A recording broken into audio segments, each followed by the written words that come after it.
Hello guys, a very good morning to all of you. स्वागत है आप सभी का ऑनलाइन स्टडी एकेडमी में। आज डेट है 4 मई 2021 और आज के डेट के जितने भी इंपॉर्टेंट करंट अफेयर्स हैं वो डिस्कस करेंगे हम इस वीडियो में। तो ये शुरू करते हैं।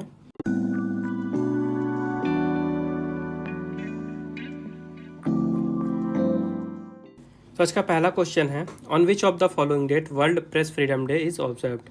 निम्नलिखित में से किस तारीख को विश्व प्रेस स्वतंत्रता दिवस मनाया जाता है। तो हर साल पूरे विश्व में 3 मई को मनाया जाता है वर्ल्ड प्रेस फ्रीडम डे, यानी कि विश्व प्रेस स्वतंत्रता दिवस। और इस साल के लिए थीम रखी गई है information as a public good. Theme जरूर याद रखिएगा, थीम काफ़ी इंपॉर्टेंट होती है, information as a public good.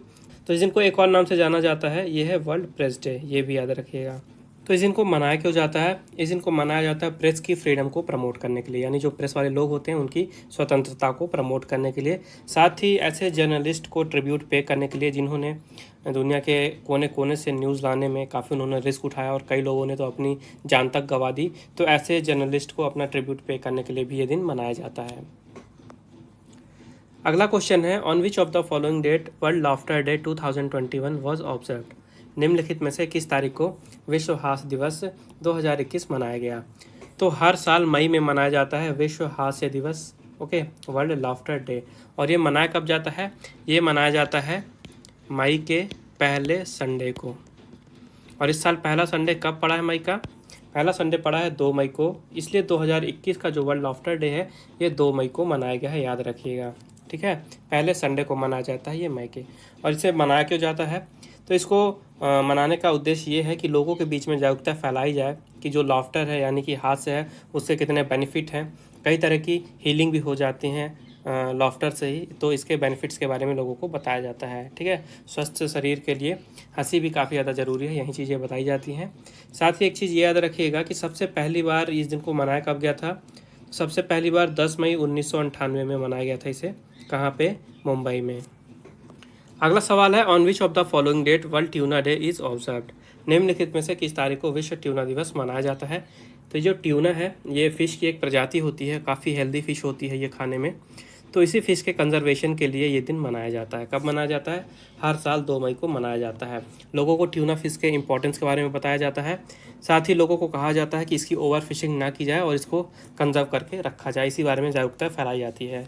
और सबसे पहली बार ये दिन मनाया गया था 2017 में। इस दिन की स्थापना की गई थी यूनाइटेड नेशंस के द्वारा। इसका हेडक्वार्टर है न्यूयॉर्क में। मेंबर्स है 193, 2 ऑब्जर्वर स्टेट हैं। 1945 में इसकी स्थापना हुई थी और यहाँ के सेक्रेटरी जनरल हैं एंटोनियो गुटेरेस।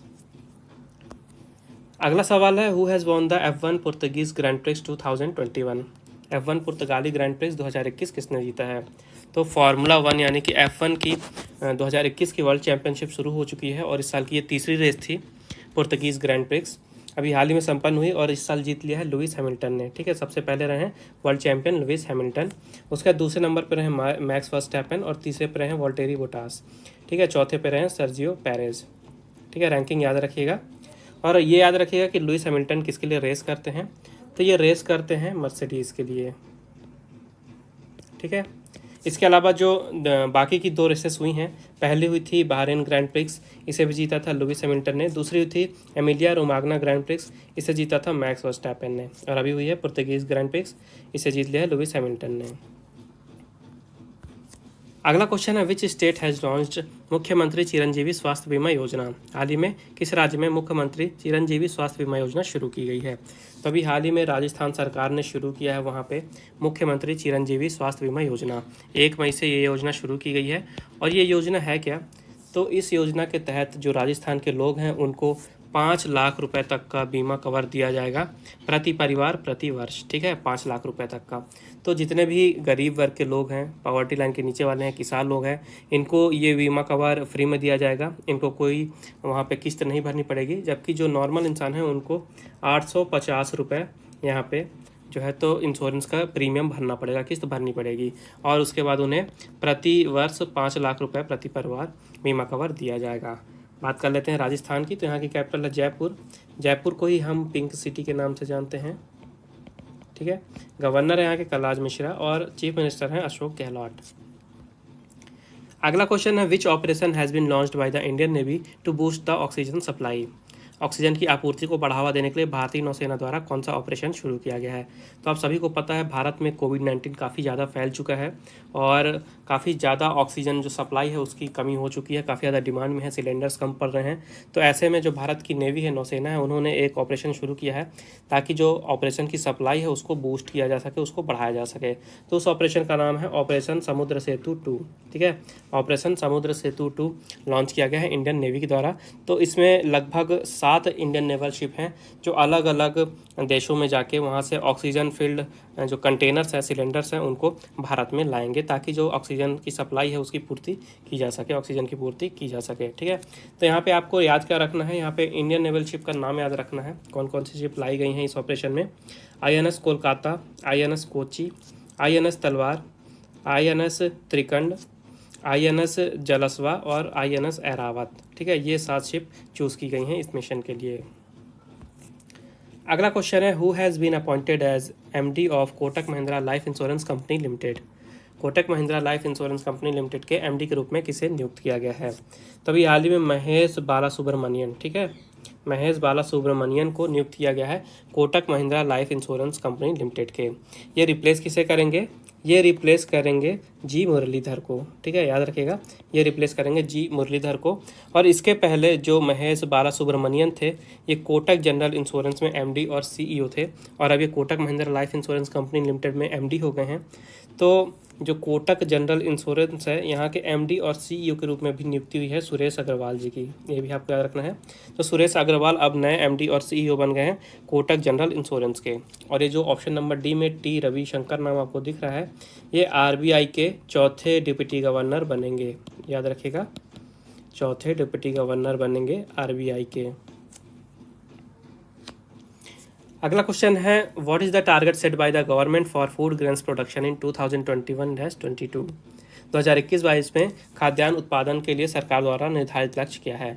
तो अभी हाल ही में भारत के जो एग्रीकल्चर और फार्मर वेलफेयर मिनिस्टर हैं नरेंद्र सिंह तोमर जी, उन्होंने बताया है कि भारत की जो सरकार है उन्होंने 2021-22 के लिए जो खाद्यान्न उत्पादन है उसके लिए एक टारगेट सेट किया है और ये है 307 मिलियन टन का। ठीक है, 2021-22 में 307 मिलियन टन खाद्यान्न उत्पादन का टारगेट रखा गया है। और इसको सीज़न वाइज अगर देखें तो खरीफ सीज़न में 151.43 मिलियन टन का टारगेट रखा गया है और रबी सीजन के लिए 155.88 मिलियन टन का टारगेट रखा गया है। पिछले साल जो उत्पादन हुआ था, यानी 2020-21 में जो उत्पादन हुआ था, ये था 301.92 मिलियन टन और अब 2021-22 के लिए 307 मिलियन टन टारगेट रखा गया है। ठीक है, इसके अलावा अलग अलग जो क्रॉप्स हैं उनका देख लेते हैं। राइस के लिए 121.1 मिलियन टन टारगेट रखा गया है, वीट के लिए 110 मिलियन टन रखा गया है, पल्सेस के लिए 25 मिलियन टन रखा गया है, कॉटन के लिए 37 मिलियन टन रखा गया है और शुगर केन के लिए 397 मिलियन टन टारगेट रखा गया है। इसके अलावा एक चीज़ और देख लीजिए कि 2020-21 में जो इकोनॉमिक सर्वे हुआ था उसमें ये बताया गया है कि जो भारत की GDP है उसमें भारत का जो एग्रीकल्चर है उसका शेयर बढ़ चुका है। तो पहले भारत की GDP में एग्रीकल्चर का शेयर था 17.8, यहीं जो शेयर है GDP में ये अब बढ़ के 19.9 हो चुका है। अगला क्वेश्चन है, how much additional amount has been allocated by central government to the states for capital expenditure?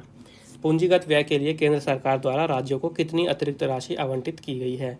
तो अभी हाल ही में भारत की फाइनेंस मिनिस्टर निर्मला सीतारमण जी ने बताया है कि सेंट्रल गवर्नमेंट ने स्टेट गवर्नमेंट्स के लिए कैपिटल एक्सपेंडिचर के लिए कुछ अमाउंट एलोकेट किया है और ये है 15,000 करोड़ रुपए का। ठीक है, ये स्टेट गवर्नमेंट्स को दिए जाएंगे उनके कैपिटल एक्सपेंडिचर के लिए जो कि वित्तीय वर्ष 2021-22 के लिए होंगे। याद रखिएगा, 15,000 करोड़ रुपए अलग से एडिशनल अमाउंट जारी किया गया है। और ये जो लोन है ये इंटरेस्ट फ्री होगा और ये 50 सालों के लिए दिया जा रहा है स्टेट गवर्नमेंट के लिए। और जिस स्कीम के अंडर में ये लोन दिया जा रहा है, इस स्कीम को 2020 में लॉन्च किया गया था। इस स्कीम का नाम है scheme for financial assistance to states for capital expenditure. Scheme का नाम भी याद रखिएगा। और भारत के वित्त मंत्रालय की बात कर लेते हैं तो यहाँ की यूनियन मिनिस्टर हैं निर्मला सीतारमण जी और मिनिस्टर ऑफ स्टेट हैं अनुराग सिंह ठाकुर। अगला क्वेश्चन है, which football club has won the Dutch league title 2021?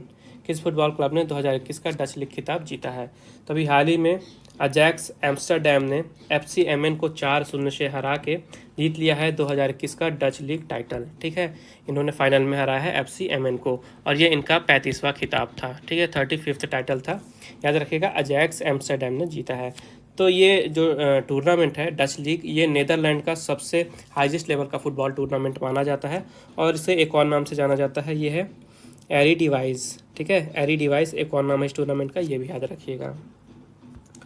अगला क्वेश्चन है which football club has won the Serie A title 2021? किस फुटबॉल क्लब ने 2021 का सीरी ए खिताब जीता है? तो अभी हाल ही में इटली में हुआ था, इटली का फुटबॉल क्लब टूर्नामेंट है ये, सीरी ए टाइटल, और 2021 का ये खिताब जीत लिया है इंटर मिलान ने। ठीक है, इंटर मिलान ने जीता है 2021 का सीरी ए टाइटल और ये एक तरह से हिस्ट्री बनी है क्योंकि 11 सालों के इतिहास में पहली बार जीता है इंटर मिलान। ठीक है, फर्स्ट टाइटल है इनका, याद रखिएगा। तो अब समय आज के क्विज का। आज के क्विज का क्वेश्चन है who has won the Barcelona open 2021 tennis tournament? आपको बताना है कि जो अभी हाल ही में एक टेनिस टूर्नामेंट हुआ था बार्सिलोना ओपन 2021, ये किसने जीता था? ये रहे आपके ऑप्शन। मेक श्योर आंसर जरूर दें कमेंट बॉक्स में। इसके अलावा अगर आपको कोई प्रॉब्लम है और कोई आपके सजेशन है तो आप बिल्कुल मुझे कमेंट बॉक्स में बता सकते हैं। पिछले वीडियो मैंने आपसे पूछा था कि हु हैज़ स्worn in as 48 chief justice of India?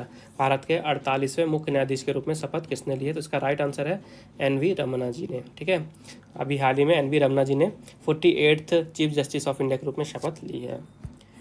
तो ये थे आज के important current affairs. I hope आपको यूजफुल लगे होंगे। वीडियो यूजफुल लगी है तो वीडियो को लाइक जरूर करें, ज़्यादा से ज़्यादा शेयर करें अपने दोस्तों के साथ और चैनल को सब्सक्राइब जरूर करें। नोटिफिकेशन आपको मिलती रहे इसलिए मेक श्योर बेल आइकन जरूर दबाइएगा और PDF की लिंक आपको डिस्क्रिप्शन में मिल जाएगी, आप वहाँ से डाउनलोड कर सकते हैं। तो फिर मिलते हैं कल कुछ नए करंट अफेयर्स के साथ, तब तक के लिए take care and thank you guys.